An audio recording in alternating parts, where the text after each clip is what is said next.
this video, we will show you step-by-step how to use Derivatives-USDT Perpetual on Tapbit. After watching that, you will be ready to make your first trade in the derivatives market. The following is a BTC and USDT example.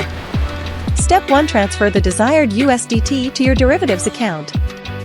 First, log into Tapbit and click Wallet Transfer to enter the asset transfer page and transfer USDT to your derivatives account. Step 2. Use USDT to open long or short based on market trends. Click Derivatives-USDT Perpetual in the navigation bar to enter the trading interface. Step 3. Close your positions to profit from the BTC or USDT uptrend and/or downtrend.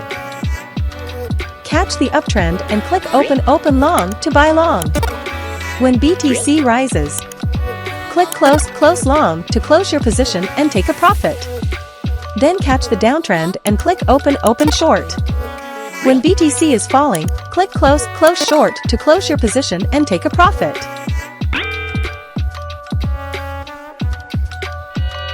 To learn more, please click on FAQ on Tapbit's official website for more tutorials.